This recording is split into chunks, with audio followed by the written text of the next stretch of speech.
وہ نبیوں میں رحمت لقب پانے والا، اسی سے ہے اسلام کا بول بالا۔ الحمدللہ رب العالمین والعاقبۃ للمتقین والصلاۃ والسلام علی سید الانبیاء والمرسلین وعلی آلہ واصحابہ اجمعین، اما بعد فاعوذ باللہ من الشیطان الرجیم، بسم اللہ الرحمن الرحیم۔ ان اللہ وملائکتہ یصلون علی النبی یا ایہا الذین آمنوا صلوا علیہ وسلموا تسلیما۔ الصلاۃ والسلام علیک یا رسول اللہ وعلی آلک واصحابک یا امام الانبیاء والمرسلین۔ تمام حمد و ثنا، تعریف و توصیف اللہ جل مجدہ الکریم کی ذات بابرکات کے لیے، جو خالق کائنات بھی ہے اور مالک شش جہات بھی۔ اللہ جل وعلا کی حمد و ثنا کے بعد رسول رحمت، شفیع معظم، نبی محتشم، اللہ کے پیارے، امت کے سہارے، رب کے محبوب، دانائے غیوب، مالک رقاب امم، فخر عرب و عجم، والی کون و مکان، سیاہ لا مکان، سید انس و جاں، سرور لالا رخاں، نیر تاباں، سر نشین مہوشاں، ماہ خوباں، شہنشاہ حسینہ، تتمہ دوراں، سر خیل زہرہ جمالاں، جلوہ صبح ازل، نور ذات لم یزل، باعث تکوین عالم، فخر آدم و بنی آدم، نیر بطحا، رازدار ما اوہا، شاہد ما طغا، صاحب علم نشرہ، معصوم آمنہ احمد مجتبیٰ، حضرت محمد مصطفیٰ صلی اللہ علیہ وسلم کے حضور ناز میں اپنی عقیدتوں، ارادتوں اور محبتوں کا خراج پیش کرنے کے بعد، عالی مرتبت محتشم سامعین، السلام علیکم ورحمۃ اللہ وبرکاتہ۔ موسم رحمت میلاد النبی صلی اللہ علیہ وآلہ وسلم ہے، اور کائنات کے ہر کونے اور گوشے میں حضور علیہ السلام کی عظمتوں، حضور کی رفعتوں اور آقا کریم علیہ الصلاۃ والسلام کے نام کی محافل کا انعقاد ہے۔ حضور علیہ السلام اس کائنات کے وجود کا سبب ہیں۔ اگر حضور جلوہ گر نہ ہوتے تو کائنات کو خلعت وجود نہ بخشا جاتا۔ اللہ تعالیٰ تو ایک پوشیدہ خزانہ تھا، کن تو کنزن مخفیًا، اسے کوئی جانتا نہیں تھا، کسی کا تشخص اور تعین ہی نہیں تھا۔ پھر اس نے خود ہی چاہا، فَأَحْبَبْتُ أَنْ أُعْرَفَ، کہ میں پہچانا جاؤں، میرے لیے کوئی سجدے میں ہو، کوئی قیام میں ہو، کوئی سحر خیزیاں کرے، کوئی رت جگہ کاٹے، کوئی ہجر میں بے چینیاں اور بے تابیاں اختیار کرے۔ عشق کا ذوق نظارہ مفت میں بدنام ہے، حسن خود بے تاب ہے جلوہ دکھانے کے لیے۔ تو اس شاہد مستور نے چاہا کہ میں پہچانا جاؤں، میری معرفت ہو، تو اس نے کائنات کو تخلیق کیا۔ فخلقت الخلق، تو کائنات کو جب خلعت وجود بخشا گیا تو پہلا تعین، پہلا تشخص، نقش اول کائنات کا نور مصطفیٰ صلی اللہ علیہ وآلہ وسلم ہے۔ اور اگر یہ نور پیدا کرنا مقصود نہ ہوتا تو کائنات کو کبھی بھی پیدا نہ کیا جاتا۔ محمد نہ ہوتے تو اے بندہ پرور، خدا خود ہی ہوتا، خدائی نہ ہوتی۔ لولاک لما خلقت الافلاق، اس پہ شاہد عادل ہے۔ کائنات کو تشخص اور وجودی حضور علیہ السلام کے لیے دیا گیا۔ اقبال نے کیا خوب کہا تھا، ہو نہ یہ پھول تو بلبل کا ترنم بھی نہ ہو، چمنے دہر میں کلیوں کا تبسم بھی نہ ہو، نہ ہو یہ ساقی تو پھر میں بھی نہ ہو، خم بھی نہ ہو، بزم توحید بھی دنیا میں نہ ہو، تم بھی نہ ہو۔ خیمہ افلاق کا استادہ اسی نام سے ہے، نبض ہستی تب شامادہ اسی نام سے ہے۔ یہ کائنات کا جو خیمہ ہے یہ اس نام کی وجہ سے ہے، اور زمانے کی نبض دھڑک رہی ہے اور زندگی کی حرارت موجود ہے تو یہ نام محمد صلی اللہ علیہ وآلہ وسلم کی وجہ سے ہے۔ مولانا ظفر علی خان نے کیا خوب کہا کہ تمہارے واسطے سب کچھ پیدا کیا گیا، سب غایتوں کی غایت اولا تم ہی تو ہو۔ کائنات کی غایت اولا ذات رسالت مآب صلی اللہ علیہ وآلہ وسلم ہے۔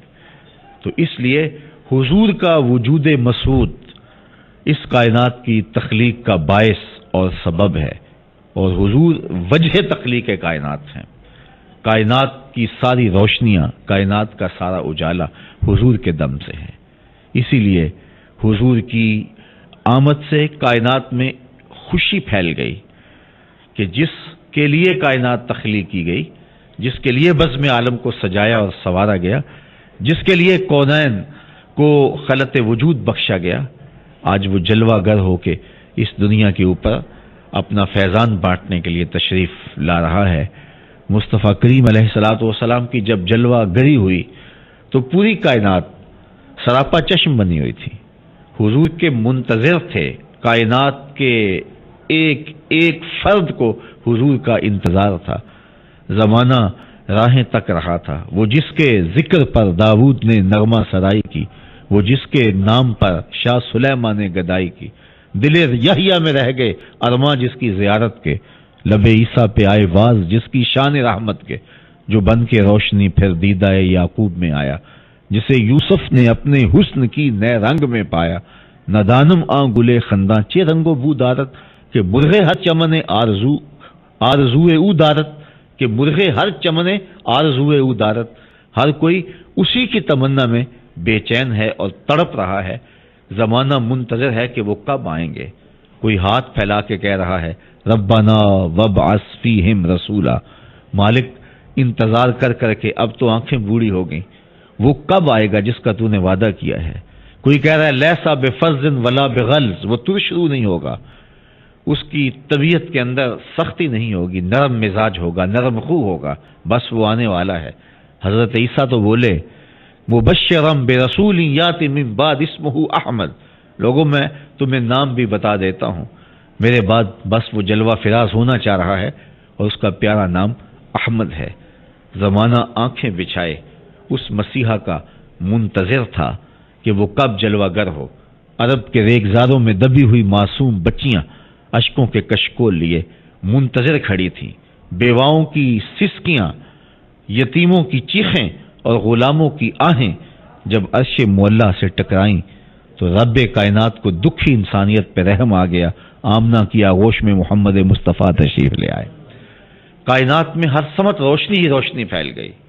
سیدہ آمنہ سلام اللہ علیہا فرماتی ہیں کہ مجھے یوں لگا کہ ستارے جھک کے میرے آنگن کے قریب آ گئے، شرق والے پرندے غرب کی جانب اور غرب والے شرق کی جانب دوڑنے لگے اور ایک دوسرے کو کہتے ہیں مبارک ہو حضور تشریف لے آئے۔ اشجار جھومنے لگے، کائنات میں خوشیوں کی لہر دوڑ گئی، ناگہاں ساکن ہواؤں پہ روانی آ گئی اور چمن کے پتے پتے پر جوانی آ گئی۔ آج زانوئے ازل نے صبح پہ انگڑائی لی اور مسکرا کر ایک کرن نے ہاتھ میں شہنائی لی، مخزن اسرار قدرت کے امی پیدا ہوئے، غل ہوا دنیا میں ختم المرسلی پیدا ہوئے، محمد مصطفیٰ آئے، بہاروں پر بہار آئی، زمین کو چومنے جنت کی خوشبو بار بار آئی، خرام ناز پایا آفتابوں نے ستاروں نے، چٹھک غنچوں نے پائی داغ پائے لالا زاروں نے۔ تو کائنات کی تخلیق کا سبب بھی میرے حضور اور کائنات کی رونق کا سبب بھی میرے حضور، بلکہ اس کائنات کو جو قیام نصیب ہوا وہ میرے حضور کے دم سے ہے۔ اگر حضور تشریف نہ لاتے تو کائنات قائم نہ ہوتی، کائنات کو خلط وجود نہ دیا جاتا اور دنیا کے اوپر زندگی کی یہ ساری بہاریں جو ہمیں نظر آ رہی ہے یہ کبھی بھی میسر نہ آتی۔ اہل ایمان کو تو اس کا فیض ملا ہی ملا، اہل ایمان تو اس سے روشنی پا ہی گئے، ان کے باطن نور ایمان سے جگمگانے لگے اور ان کے اندر چراغاں ہونے لگا اور وہ ایک ایسی کیفیت میں سرشار ہو گئے کہ جس کا ابھی آج تک عذاب استیصال قرآن کے دامن میں موجود ہے۔ کفار مکہ نے اللہ کی بارگاہ میں عرض کی مالک اگر تیرا یہ رسول سچا ہے فامطر علینا حجارۃ من السماء، تو آسمان سے پتھر نازل کر۔ اللہ تعالیٰ کی عادت ہے کہ وہ قوموں کو عذاب دیا کرتا ہے، قوموں کے مطالبے کے بغیر بھی ان کی بدعمالیوں کی سزا کے طور پہ ان کو عذابوں میں پیس کے رکھ دیا گیا، اور یہ خود عذاب کی دعوت دے رہے ہیں، خود اللہ کی بارگاہ میں کہہ رہے ہیں کہ مالک ہمارے اوپر پتھر نازل کر ہمیں نیست و نابود کر کے رکھ دے۔ انہوں نے پیغمبر رحمت نبی کریم صلی اللہ علیہ وآلہ وسلم کو تھوڑا نہیں ستایا، گڑھے کھودے، کانٹے بچھائے، پتھر مارے، اجڑیاں ڈالیں، اور طائف کے بازاروں سے لے کے مکے کی گلیوں تک درد و الم کی بچھی ہوئی داستان ہے۔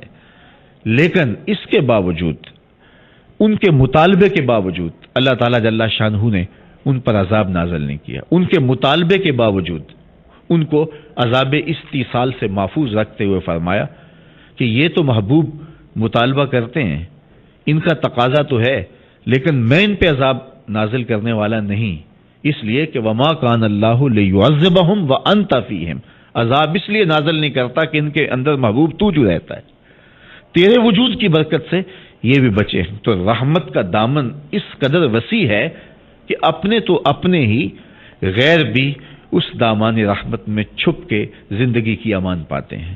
تو اس کائنات کا وجود حضور کے سبب سے، اس کائنات کا قیام حضور کے سبب سے، اس کائنات کی رونقیں، اس کائنات کی تازگیاں حضور کے دم سے، کائنات کی ساری بہاریں حضور کے دم سے، اور کفار تک عذابوں سے اور اللہ تعالیٰ کی طرف سے آنے والے قہر و غضب سے محفوظ ہیں، تو وہ حضور علیہ السلام کے دم سے ہیں۔ کسی نے کیا خوب کہا تھا، اگر ان کی رحمت نہ ہو درمیاں میں، ابھی آگ لگ جائے دونوں جہاں میں۔ تو ان کی رحمت کی چادر کائنات کے اوپر تنی ہوئی ہے، اور وہ اپنوں کو بھی اور غیروں کو بھی اپنی امان میں لیے ہوئے ہے۔ حضور نبی رحمت صلی اللہ علیہ وآلہ وسلم ایک جنگ میں قیدیوں کو ملاحظہ کرتے ہیں تو حاتم طائی کی بیٹی کے سر پہ چادر نہیں تھی، تو آقا کریم علیہ الصلوۃ والسلام نے اپنی چادر اتار کے اس کے سر پہ ڈال دی۔ کسی نے کہا کافرہ ہے، تو فرمایا بیٹی تو ہے۔ تو گویا حضور علیہ السلام کی رحمت صرف اہل ایمان کے لیے ہی نہیں ہے، بلکہ حضور کی رحمت پوری کائنات کے اوپر پھیلی ہے، اور اس دسترخوان رحمت سے ہر کوئی اپنا حصہ لے رہا ہے۔ اہل ایمان کو خاص حصہ ملا کہ انہیں ایمان جیسا نور نصیب ہوا، ایمان کی بہاریں نصیب ہوئیں۔ کفار کو زندگی کی خیرات ملی اور انہوں نے عذاب الہی سے اما پائی۔ تو اہل ایمان چونکہ اللہ تعالیٰ کی خاص رحمتوں کے حقدار بنے اور انہیں خاص رحمتوں کا حصہ اور فیض اور نور نصیب ہوا، اس لیے جب موسم میلاد آتا ہے تو اہل ایمان اس نعمت عظمیٰ کا شکریہ ادا کرنے کے لیے اپنی عقیدتوں کا اظہار کرتے ہیں اور اپنی محبتوں اور اپنی الفتوں سے اس بارگاہ میں سلامی پیش کرتے ہیں۔ جگہ جگہ محافل کا انعقاد ہوتا ہے، درود و سلام کا انعقاد ہوتا ہے، حضور کے ذکر کی مجالس ہوتی ہیں، آقا کریم علیہ الصلوۃ والسلام کی سیرت کے عنوانات چھیڑے جاتے ہیں، حضور کی صورت کے جمال رسول کے تذکرے چھیڑے جاتے ہیں، اور اہل ایمان سرشار ہوتے ہیں اپنے آقا و مولا کے ساتھ اپنی محبتوں کا اظہار کر کے کہ یہ اتنی بڑی دولت ہے جو حضور کی صورت میں عطا ہوئی، ہم اپنے وجود میں، اپنے تشخص میں حضور علیہ الصلوۃ والسلام کے مرہون منت ہے۔ اس لیے تقاضۂ وفا یہ ہے کہ ساری زندگی نام محمد لبوں کا وظیفہ رہے، اٹھتے بیٹھتے چلتے پھرتے اسی نام اور اسی ذکر کی تسبیح اور اسی ذکر کی مالا جپتے رہیں اور تسبیح پڑھتے رہیں۔ اللہ حضور علیہ السلام کے نام کی برکتوں سے ہماری ہر مشکل کو دور فرمائے اور زندگی کے اندر حسن، بہار اور جمال قائم رکھے، اور دنیا میں بھی ان کے دم سے مقدر چمکا ہے تو معاشر میں بھی حضور کی شفاعت سے مالا مال کرے۔ وآخر دعوانا ان الحمدللہ رب العالمین۔ وہ نبیوں میں رحمت لقب پانے والا، اسی سے ہے اسلام کا